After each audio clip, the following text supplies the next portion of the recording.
Okay, another episode and Uncle Ron and stuff. So you want to be a pilot, want to be able to fly an airplane. This particular topic came up because I was watching the new Top Gun movie about Maverick and flying jet planes. And anyway, when I was in college, I went to a military school and they had ROTC and it was Army, Air Force.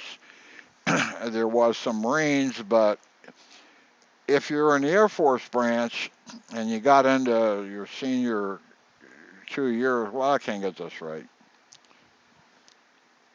There. Uh, they would pay for you if you qualified and you were 20/20 vision and not too tall, not too short, blah, blah, blah. They would pay to get your pay for you to have private pilot's license training. So you went up in a Cessna and you learned how to fly. Well, I was in the Air Force ROTC for a while, but then they found out that my vision was terrible, and I knew I was never going to be a pilot. But they said your vision was so terrible, we don't want you under any condition. That was a big flop. I didn't like that at all. The Air Force was more technical than the Army, and I thought I could at least be an engineer in the Air Force. But anyway, okay. So about 15 years ago, I needed something else to do besides, there went the lights. I'm going to be in the dark. Uh, I decided I would start taking private pilots license training, and I was in my 60s somewhere. I don't suggest you try it when you're in your 60s, but maybe you're better than me and you could do it. Anyway, it was a real adventure. I did track down a school that was over in Manassas, outside of Dulles Airport, which the Dulles airspace is that particular small airport, the Manassas Airport, is one of the busiest private airports in the world because a lot of people who own aircraft or small jets they don't like flying into National or into Dulles, very busy airspace. They didn't like that, so they would fly into the Manassas Regional Airport so that there were a lot of planes taking off and landing there every day, and plus Dulles was nearby, so the airspace was really busy. Now, if you lived out in the middle of Arizona or someplace, and you didn't have a lot of air traffic, it would be a lot easier to get your license. But I wouldn't think you would be the safest pilot in the world because you didn't deal with a lot of surrounding traffic. Anyway, I went up and signed up. And what you did at the time was you paid for a block of lessons at a time, $2,000. It costs a lot to get your private pilot's license because you have to pay for the fuel in the plane, and every lesson is at least an hour, and so on. So I probably spent about 4 grand, 5 grand taking lessons. And you had a logbook. You have to keep a logbook. In fact, yeah, I often look at aircraft incident reports, like for jet lines and things like that, and it'll say, well, the pilot had 6,000 flight hours. That includes private pilot training. It's a very little lowest level. It's just simple. You're a private pilot, and you can fly under what's known as visual flight rules. Meaning you can't fly in bad weather. You have to be able to see the ground and around. And if it clouds over, you got to get down. Visual flight rules. So just to get that basic license, you're looking at a 5, 6. I don't even know what it costs now, but it would be a lot. Okay. And then you are going to face multiple different instructors.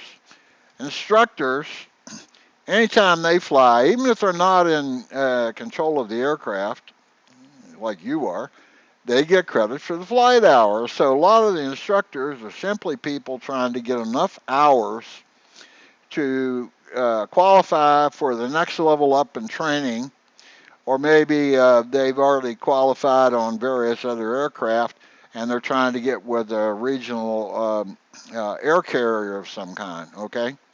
So anyway, these people, these instructors, they if they get any training about being an instructor, it's minimal. So they're not teachers in that sense. So I had a slew of different instructors over the period of time that I took private pilots training. And some were good, and some were okay, and some were terrible. You don't need a lot of criticism when you're trying to learn how to fly a plane. Now, constructive criticism, yeah, watch this or make sure, of course. But a certain demeanor of the instructor didn't help your confidences, and I had a couple of those. I also had a couple good ones. But nonetheless, you can do it. It costs you a bunch of money. You start off in a Cessna, and you'll learn a lot about aeronautics and how the plane's supposed to work and so on. And so I took lessons, and it was, you learn how to take off, you learn how to land, you learn like where you are, you learn how to navigate. Now, in those days, the planes I flew did not have GPS uh, instrumentation. So you would have to fly, tune your radio out to a certain beacon, and it would broadcast what it was in Morse code. And on the maps, you had maps. You had to have paper maps to know where, okay, I'm going to fly to this beacon and turn around and go back to the airport. Okay. So you had to, know enough. I think there were dots and dashes on the map, and you would relate what you heard, dots and dashes, to what was on the map for that beacon. Okay. I knew Morse code, so I could decipher that, but if you didn't know Morse code, anyway, we had to use beacons for things. And fly out to a beacon, or you would fly to another private airport and practice landings and takeoffs. And takeoffs and landings, I was not a natural flyer, and I believe there are such people. They have a feel, they have some sort of feel. Like back in the old days in the 20s and 30s when aircraft started coming around, all those people had to be natural flyers. When they got in the air, they naturally knew how to manipulate the flaps and the trims and the tail and all that kind of stuff. They just knew it. They could feel it somehow. I didn't have that feel, particularly on the rudder. Your rudder, left and right, if you will, was controlled by your feet, your left and right feet, foots, left and right foots.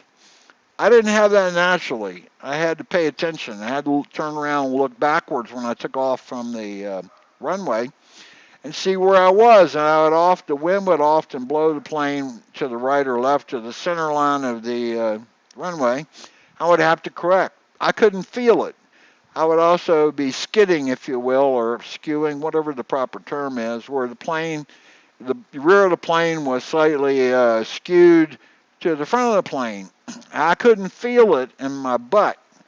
And pedal control of the rudder, if you will, and slipping and sliding, or whatever the proper term is, and I've already forgotten. I didn't have that. You'll know whether you have it or not the first couple times you go up on your training. Would really be helpful if you are a natural flyer. Anyway, I learned how to do takeoffs. Not that hard, really. Landings a little more because you had to fly around the pattern of the landing strip, know what runway to use, so on and so on. And I learned all that, and I knew how to do all that, and visualize points and distances and all that stuff. But my problem was inside the cockpit is what's known as workload. You have all these various instruments. You are flying the plane with the yoke, left and right. The pedals are controlling the rear, and then you've got the yoke going up and down and all that kind of stuff. And there are all these elements of private pilot training that you have to master, or at least know how to do. Now, I got so far as doing solo flights where I was the only one in the plane, I could take off, I could fly the pattern around the aircraft, come back and land, and did so safely. And I flew with the chief instructor, and he okayed me for solo flights, and I did that. What I was not good at, again, was being a natural flyer. And once I got up, it's a different view once you get a couple thousand feet off the ground. Now, on the ground, you have roads, and even if you get lost, you know you're running to another road. But when you're in the air, there aren't any roads. You look around, you don't recognize anything. So, uh, uh, let's see. No, that's uh, anyway. There's a whole lot to it. And workload in the cockpits, you've got all these instruments. You're scanning around throughout the aircraft because you don't have onboard radar that's going to alert you that there's an aircraft above you, below you, to the left of you, to the right of you, all that. So you have to remember a ton of different stuff. Uh, Hand is usually on the throttle.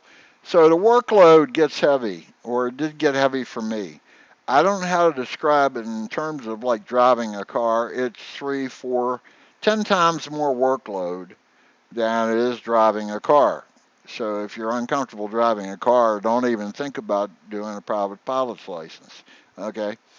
Uh, Part of it was the instructors I had.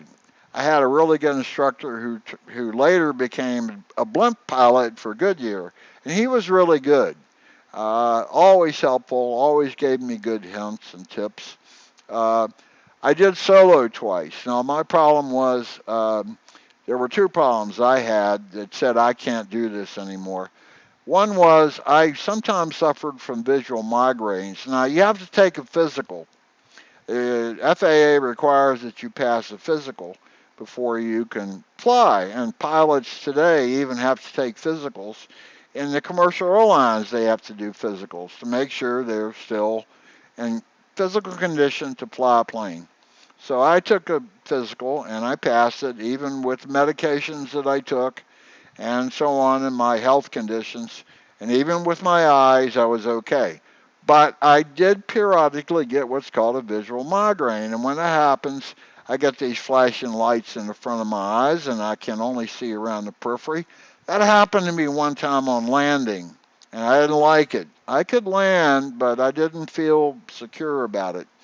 The other issue, during a solo flight, I was cleared to turn and go across, fly across the runway, the landing strips, to get on the other side to come around and make a turn for a landing. I was cleared to do that, and when I made the right turn, I looked out, and way out there, it was still way out there, but wasn't a plane coming in to land, and I hadn't seen it. If he'd been closer, I could have turned into his path, and that's no good for anybody. So yeah, I did solo. I could have done my cross country trip, and I'd already passed the FAA private pilot's exam. I could have been certified as a private pilot for under visual flight rules, but I didn't think that aviation, private aviation, needed any more unsafe flyers because it's something, if you can't practice it regularly, you're not going to be a safe flyer. And when I thought about it, how many times am I, even if I get my license, am I going to go out to the airport and rent a plane and fly around? Not that often. Not often enough to keep that skill set up. And I was told more than once, private pilots, most of the accidents occur around where they have about 800 or 900 or 700 flight hours. They've flown a bit. Now they've got confidence, too confident, and that's when something bad happens. They forget something. They shouldn't be doing something, but they think they're okay doing it, and it turns out they're not. So I decided I could not be a pilot. It was best for the aviation industry that I not get my license, and I stopped taking it. I was almost there, but not comfortable enough with the workload, not comfortable enough, and where the hell am I in the skies? Now today with GPS in there, and maybe they even have onboard radars now that tell you aircraft in your vicinity. If those things are on board, they help a lot. But you still have got to you got to have your wits about you, and you can't make mistakes. So that's all I got to say about that. I was watching the Top Gun movie, and I'm in awe of pilots who can fly those jets at those incredible speeds and make those turns and do all that stuff they do. That is natural flying, and I don't know that that can be taught. I think you just have to have it or you don't. Now on flying, the first is private pilots with the visual flight rules. The next up on is you get an instrument rating so you could fly if the weather was overcast. The next up is twin engine planes, and then twin engine instruments, and then so on and so on. You finally work up to a jet, jet engine planes, and even then it's more and more and more and more. I think it costs 20, 30, or maybe more to get enough flight hours in a type of aircraft to become even available for the aircraft industry to think about hiring you to be an aircraft pilot for one of their jets. And that may be just hauling cargo or short commuter routes, like from, a couple hundred miles or something like that, short stuff. So it costs a lot to become a pilot, unless you can get somebody to pay for it for you. The Air Force, yeah, if you're pilot material, they probably will pay for that. But it's more strenuous in every aspect than just you going to an airport and saying, I want to sign up for flight school. Anyway, it is fun in a way. It's work in a way. It's scary in a way. My mother, she tried to talk my wife into, you got to stop him doing that. It's not safe. You got to stop him from doing that. Now I never felt unsafe per se, flying around, except I wasn't very good at it, and that made me feel unsafe.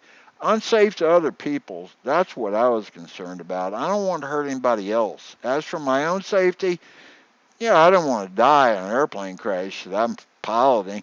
It is funny. It's a terrible thing to say, but when I'm in a jetliner, if something were to go bad, I want to be in the cockpit. And you go, well, that didn't make any sense. You're not any good at it. Yeah, but I want to be at the controls. If I'm going down, I want to be able to toggle switches, pull levers. I want to be able to do stuff. I just don't want to be sitting there. And I know that sounds strange, but I want to be in control in some aspect of it. And so when I do fly, I'm aware. I can look out and see the settings and so on. And if I saw something I didn't like, I would make a noise about it. I know enough about flying to recognize when that's kind of questionable what's going on here.